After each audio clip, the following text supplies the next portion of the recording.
Good evening, everyone. Welcome to the show. Thank you very much for the pleasure of your company. Our guest tonight on the show said this is a special edition. Tough times for the last 7 years. There's always been a bit up and down and sad faces, sometimes even tears. But the man on the couch, he's a very happy man. Fearless, authentic, and he's a decent fella. The man I'm talking about is Bobby Badgeram. Hello, Bobby. Good to see you. Hug, hug, hug, hug, hug, hug. Now you sit down so the microphone doesn't fall off, otherwise Yeah. Josh is going to get very angry. That's okay. Bobby, amazing, amazing, amazing. How old are you now? I'm 45 years old. Yeah. I'm 45. Viewers, he looks like an excellent and first-class professional, fit, healthy. He's been training today for about 4 hours, but this man was diagnosed with MS at the age of 13. Wheelchair-bound, went through all sorts of mental ups and downs, and he found laughter and courage inspired him. And vision, lost me vision. And vision, he was blind, Yeah. and you know, he's so happy now, but he would have hit rock bottom mentally, like many people do. MS is a terrible thing, but he's done so many things. I've seen him on TV. He's been on the BBC. He's had a show on Channel 31. He's written books. He's been written a book with Dr. John Tickell, who's one of Australia's finest motivational speakers. But tell us about the journey, Bobby. Where were you born? Where were those beautiful parents? I was born in Brunswick. In Brunswick. Actually, so my parents, my father's 130 and mum's 52. It was a proxy job wedding. You marry her, but no, great upbringing. Yes. It was a good upbringing. My mum's got a great personality, and my father is really good. So you have your WOG scenarios there, You and do. family fights, and no, don't do this because the cousins will talk and all that sort of stuff. But it was a good fun upbringing. It was a happy upbringing. You by yourself or brothers and sisters? No, I've got a sister and a brother. Yeah. Yeah. But, And normal childhood, went to school, everything was good. You're feeling well? yeah, I feel terrific. And then it says here, the very first a child to be diagnosed with MS at 13. Yeah. What other children don't get diagnosed? No, I'm supposedly the youngest in the world. youngest? 32 years ago.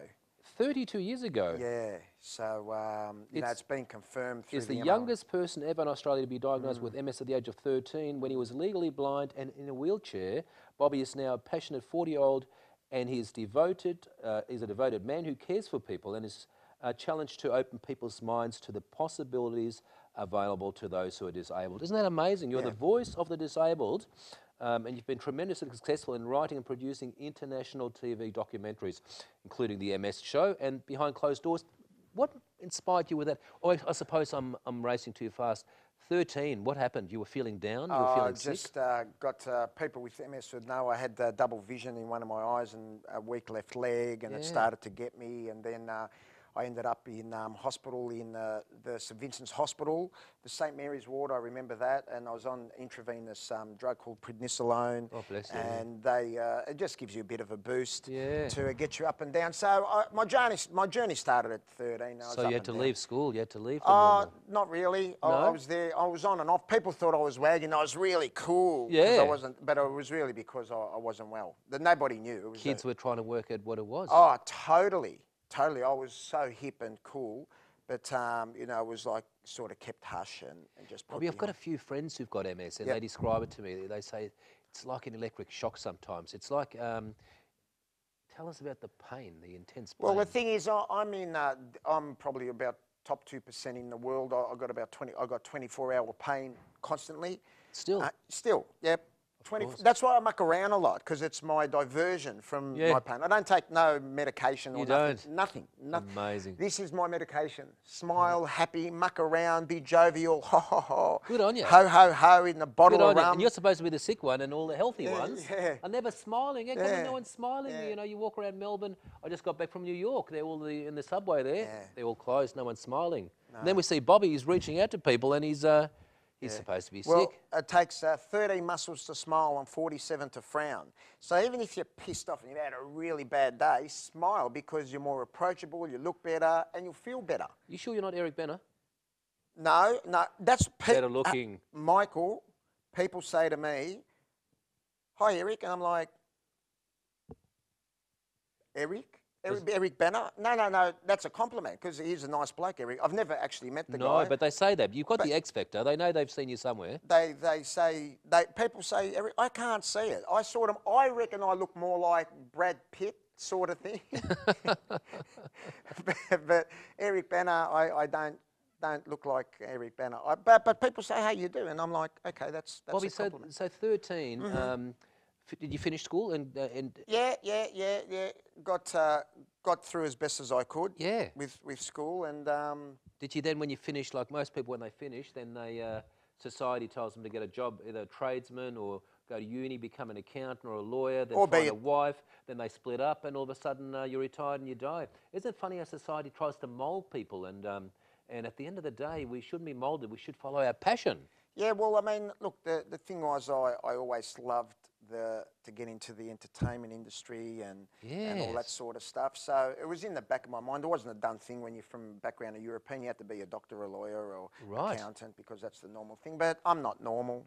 I Neither mean, am I. nobody is. No, I mean, if you are normal, you're a little bit boring. Strange. So, Yeah. so it was look, it was a normal upbringing. It was a lot hidden, but you know, I got through the great support Yeah. from my cousins, and it was really cool. And then when it came to that work phase, society said you got to start working, and the workforce for 40 years. Did you ever did you work and make some dough? yeah, a little bit, but you know, there's a really difficult part in my life. So When were you stuck in a wheelchair for a while? yeah, I was in and out of one for a long time, Long and sticks. All that sort of Oh, stuff. it was terrible. I mean, you look at me now and go, wow, that's In and out of hospitals all the time? 52 times of been course. in and out of hospital, 52 times. Of course. But look, it's just it's an obstacle. It's a little glitch. You've managed it well. And it's look, I'm very sick from MS, but I don't say, like I speak around the country and all that sort of stuff. Yeah. But when I get on stage, with my Superman outfit. Yeah. That hasn't got an S, it's got an M. Right. It means I'm magnificently super. And what do you say? You inspire people because so Yeah, many well- people are suffering from depression, aren't they? And some are even suicidal. Well, look- Perfectly healthy people want to kill themselves. Well, with MS is designed to depress you and then kill you. Right. So, you know, it really gets you down. Gets but, you down. You know, I'm always Fighting back. fighting. You know, it's like you're in the red corner, I'm in the blue corner. Good All on right, you you. want to have a go at me now? Yeah, you run the battle, but you're not going to win the war. Good on you. You know, so it's something that I love. I love living. You know, I might talk about your love for living after the next break. We've got Bobby on the couch. do we have to? This man is fearless and authentic, and we'll be back shortly.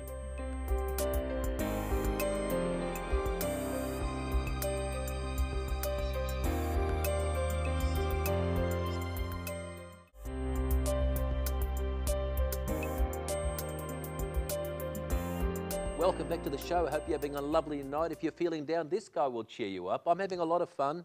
You know, we've been sitting here for about 7 years, but this man is a class act. He's amazing. He's gone through some difficult issues, but I like him. You know, so many people, especially in my profession, the legal profession, they're so, you know, so guarded, and they just, you know, everyone's always running around saying, how are you? I'm great, and how are you? I'm great too. You know, there's a lot of bullshit about life, you know, and, you know, we're always worried about what other people are going to think about us, you know, and it's nice to meet someone who's completely independent towards the opinions of other people. He's accepted himself. He realises that we come here by ourselves and we die by ourselves, bro, yeah?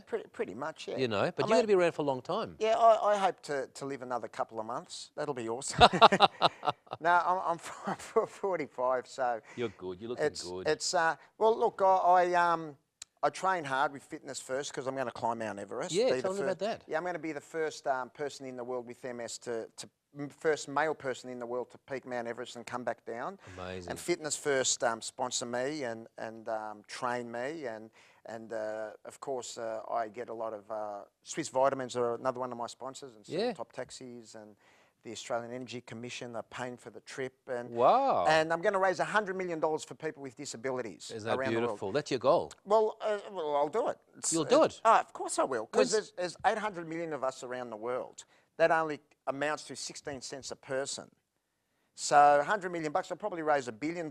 What made you become the voice of the disabled? Well, the thing is, everybody like is too scared to get up and say actually how they Yeah. feel. So that's why this leads. And look, I got great support in my cousins, Michael Heimer, great Violetta Carafilli. I'm mentioning the names because they're really And great. now you've got a new mate called Michael Kuzilny. Michael who? Kuzilny. Okay, I like Remember that the second name? name. We might do something together one time. Yeah. And folks, it's quite amazing what Bobby says. You know, so many people are sort of fear-orientated. You know, they've got the philosophy of an insurance company. They want fixed formulas. Everything needs to be insured.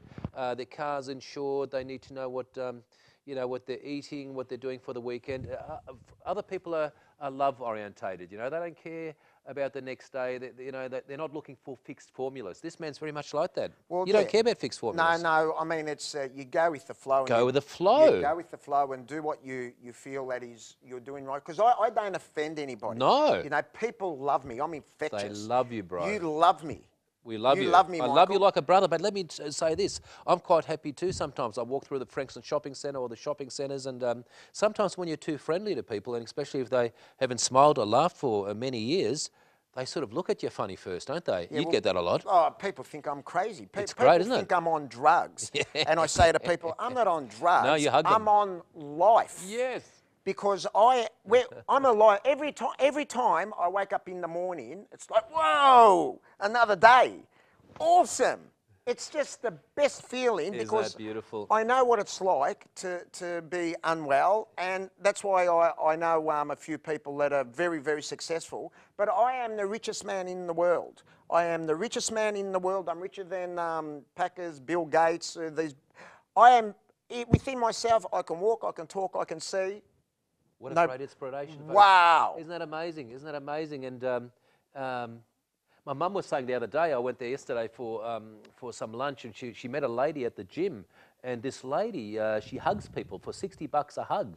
And my mum said, yeah, she keeps her underwear on and everything, but she just cuddles, just people come. I said, who would want to get a hug for $60? She said, young boys and, you know, who haven't had a mother, or a lot of married men who don't find enough love in their relationship, and, you know, no sex, just hugs. Isn't that amazing? She's cleaning up. She's doing, I think she's doing about 25 hugs a day. Isn't that amazing? So that just goes to show, bro Bob, B-O-B-Y. B-O-double-B-Y. B for awesome, O for awesome. It just goes to show that we're not spreading enough sunshine, that the community is becoming so cold and selfish. And, you know, even in neighbourhoods, you say to people, oh, the bloke next door got killed. Do you know the neighbours? No, we haven't spoken to them. How long have you lived there for? 25 years. You know, people don't even know their neighbours. So that's why people are paying $60 for a hug. Yeah. And you hugged everybody before. Well, look, when I came in here, I hugged everyone. But look, the thing is with people, you just got to be able to smile and not play the victim. Okay, everybody's got some sort of problem. Sure. And we have. Everyone's got some sort of problem. But just move on, get on with it, and have a good day. Yes. You know, when I say to people, I say, hi, how are you? They look at me like, oh my G-O-D. I'm like, well, what? I just said, how are you? Even when I see a nice dressed man or a nice dressed woman, I say, you look fantastic. Good on you. You look great. You know, you look absolutely, you look handsome. You look lovely. You've dressed lovely. Just giving people compliments. Nice. They just don't expect it. They're like, oh, thank you. That's beautiful. So it's like, I just say, be yourself. Like, be authentic. One of the guys that I've got a really, really groovy cousin he's like you, Michael. His name's actually Michael Heimer. He's the head of the Babbo Group. The great man, Michael Heimer. The great man, Michael Heimer. Really, really positive sort of bloke. Yeah. And Dr. John Tickell, great. Dr. John Tickell, unbelievable He's sort a of first-class professional, that bloke. He's so good, but we get on very well. Yeah. I mean, Dr. John was in the show Let's Make a Difference, Disability Matters. Yes. Where is it down here? Yeah. Can we get the white one? Yeah. Yeah, that Let's Make a Difference, Disability Matters, Dr. John Tickell. Yep. Zigrid Thornton was in this. Wow. Great girl. Rex Hunt, Yeah. Lisa Curry-Kenny, Bill Shorten, who was at the time the Secretary for Disabilities and Carers. You know, it's a feel-good little movie. It just gets you happy. And that's what it's all about, to be to be happy. And that's why I'm going to Mount Everest. You know, what it Wow. is, I want to get people with disabilities into fitness first gyms around the world. You know, folks, it's quite funny. A few Wednesdays ago, sorry to interrupt, Bobby, I was at this interrupted me, Michael. this meditation retreat, and there was this Tibetan monk. You know, he's escaped from Tibet and everything, and Henry Nissen was there too. And I meditate every day, and I don't care what sort of meditation it is or how it works, but it calms my mind and it works. It gives me this sense of detachment, and it sort of takes me out of the picture. But you know. Everybody there is still a little bit broken. They still go there, you know, and people think Buddhist people, they would grab your hand and say, look, welcome to this Buddhist centre, you know, come and join us, but there's none of that. And I pointed it out, and so did Bobby. He stood up and made everybody laugh, but, you know, were they really Buddhist, or were they just trying to become? Oh, I just think they've all gone through a bit of a hard time and need a bit of refuge or need a bit of love. Now that I've said this, probably next time I go there, they're going to flog me in the bathroom. Oh, look, they're all nice people, each to their own. You don't sort of get involved in the political thing. Each to their own, whatever makes you happy, whatever, that's cool. Bobby, you're such an amazing person, and I'm sort of, I've seen all these videos, and then I'm interested about the sex tour. Okay, now... The sex tour, bro. This is called Behind Closed Doors. Behind Closed Doors. Top-rating series Trust you to go behind closed doors. Foxtel. Well, I did go behind closed doors because I said people with disabilities need sex. They want to root. They want basically. Of course. So it's like... Henry Nissen does. How do we get that out there in the community to say, okay, you've got a disability, but it doesn't mean that you don't feel like having sex. So I went and filmed an 8-part series where I went into an actual brothel. And we might, after the next break, talk Don't do this again to me, Michael. Yeah, I want to go there with you, Michael, in my mind. Michael. In a minute, we're going to go on this sex special. tour. Now, he goes into brothels and finds out why everybody wants to have a root. Yeah.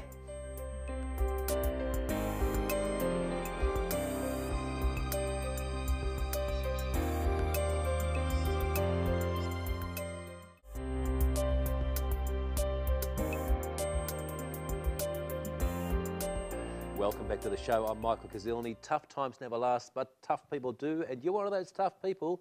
Thank you very much for watching. We've got Bobby on the couch, got diagnosed at 13 with MS, went through a difficult time. He doesn't share how much pain he went through because he's so positive now, but I know what he went through. But he's written books, he's appeared on stages all over the world, he's raising a lot of money for the disabled. In fact, he's the voice for the disabled. But I found this, just looking at Behind Closed Doors, what does it say? Bobby goes inside a brothel, a strip club, and even a BDSM dungeon to uncover the facts surrounding how the disabled are accommodated by the sex industry. Wow. Yeah. What made you do that, bro? Well, look, the thing is, people with disabilities ain't looked at these sexual beings. Yet everyone's sexual, whether you have a disability or not. Sure, yeah. So I wanted to just put it out there in television. I mean, that was a top-rating series on Foxtel and Austar around the country, around Australia. One of the top-rating shows. They replayed the series 3 times. Amazing. And it was on an Aussie channel. They said I didn't want it on an American channel, so it was on a channel called Aurora. Aurora, yes. Which I said, no, that's what I don't want to put it on Discovery or any of those. So I went around to say to people out there in the community, people with disabilities should have the opportunity to enjoy sex. Yes. It's not ashamed or nothing like that. No. So I went in, I found some brothels, and a couple weren't good, but one of the guys, Jim from the Southern Comfort International Brothel. Good man, Jim. He's a top bloke. He said, oh, look, come back in 2 weeks. So every day at 12 o'clock, I was knocking on the door saying, Jim. Did you hug him? Hug him? I patched him. What are you talking about? And he eventually let me bring a camera and crew in there, and all the working girls were awesome. And beautiful. It was just so, and women. I'm surprised the Daily Planet didn't do it because they're quite open. I didn't go there, No. so Okay. you know, I can't say. But no, Jim at the Southern Comfort International Brothel was really good. Then I went to Kitten's Strip Club. Right. And that was awesome, where I took a guy with a disability into the strip club. It was in Frankston. Right. And it's sort of, they cater for people with disabilities. Okay. That was really good. Do they? Then I did a show, disabilities, people who are gay, who have a disability. Wow. So I did a series on people who are gay who have a disability. Amazing. How do you find the talent for that? Well, I just, I had my feelers. You know, when you're producing the show and that, you sort of move around in circles and did that. And Fiona Patton, the president of the Sex Party, Yeah. I interviewed her and she gave me some connections, the underworld connections. Terrific. And then I said, okay, well, I'm going to do gay people who have a disability. And they were awesome. What about transgender? What about you're a male and you have a sex change into a female and you've got a disability? Wow. So I took everyone through the sex change from being male to female, Yep. how you're coping with your disability. I come across a person who was in the police force for 18 years as a male, had a sex change, who's now I remember that lady, yep. has a disability. Her name's Olivia. That's right. And she was an awesome lady. She's got MS. Yeah. She was a high priestess in the pagan tradition. You know, it was just exploring. I went into the Taekwondo, the Fighting Lions Taekwondo gymnasium. Yeah. And people with disabilities are the most vulnerable. So they were being taught by instructors from the Fighting Lions Taekwondo Club about how to defend themselves from instructors that had a disability themselves. Amazing. Oh, it was so cool. Like, I took my sleeping bag. I slept there for a couple of years until they eventually kicked me out and I didn't pay the rent. Mate, you've got that life force within you, Bobby. Amazing. And sorry, my mind's a bit scattered. But Henry Nissen, how'd you meet him? Because you saw him before. Hi, Henry. Yeah. How'd you meet him? I grew up in South Melbourne, Port Melbourne, and I went to the L-shaped gymnasium. Yeah. It was a boxing gymnasium that actually Henry started with Father Bob Maguire. Right. From the south, and I wasn't well. Henry doesn't remember, but I wasn't well at all, and that was my social thing with being at a boxing So gym. you did some boxing as well. Oh, not particularly. Like, I wasn't that well. I wasn't that But I well, rang you today and you spent 4 hours in the gym today. Yes, fitness first, and I spend about 30 hours a week when I'm not well. When I'm well, sometimes I can't get out of bed and the MS takes over, but that's another story. So be it. Let me know, Bobby. I'll come and visit you and help you any way I can. I didn't know. I just don't know. You know, we don't. We're so guarded society. We just don't ask enough questions. You know. No. How do you feel? You know, I thought you're happy and well all the time. Well, I mean, I'm in a lot of pain. Here's a funny story. This is a funny story, right? I have a problem where I'm weeing a lot at night. I get up 7-8 times a night and I wee 10, 11 times, so I don't really sleep. No. But I do it in a bottle. So one night I was sleeping, I went to sleep and I was thirsty, so I put my hand down and I thought it was water. And I sculled it. I sculled it. It was the best drink. The only problem was I didn't put a bit of vodka in there, and it would have been an awesome drink. Yeah. But look, it's something that I live with. I've lived with for 32 years. Yeah.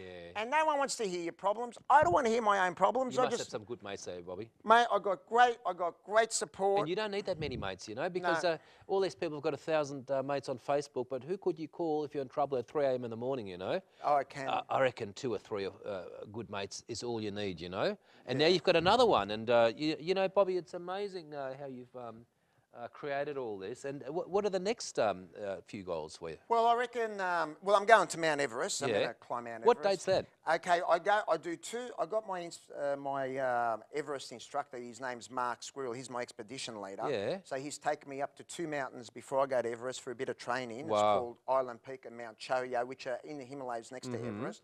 Then I go to Everest. And then when I come back, I will go and do something extraordinary again. I might ring up Richard Branson and that I, speak to, and he'll say, come in my Virgin Galactica and be the first man with MS in space. And I want to raise millions and millions of dollars for people with disabilities. Amazing, Bobby. Constantly. Amazing. And Bobby, now there's a lot of people watching now to finish off suffering, depression, mental health. Some have got no legs, some are in wheelchairs, some are, just to finish off, what if they're feeling really down, lonely, isolated, what's your advice to cheer people up? Which camera am I looking at? Can I look in this camera? Yeah. Okay? Yeah. Although you're good looking, but yeah, I can look in this camera. All right. Well, my first my only advice is, don't sweat the small stuff. Honestly, people today just sweat the small stuff. Get on with it. Put a smile on your face, and a smile will then in turn make you feel good. So only think about, with every time you get a no, you're one step closer to a yes. And that's it. And when you get yes, it's yes. Hug me, Michael, hug me. Hug me, Michael, hug me. Thank you very much, Bobby, for sharing, and thank you very much for viewers for this wonderful show. They can go to my Facebook page. Yes, go to what is it? What is My it? Facebook page, and make sure we get 50 million hits or likes. Bobby Bajram / Mount Everest. Thank you very much for viewing. All the very best. See you next week. Good night.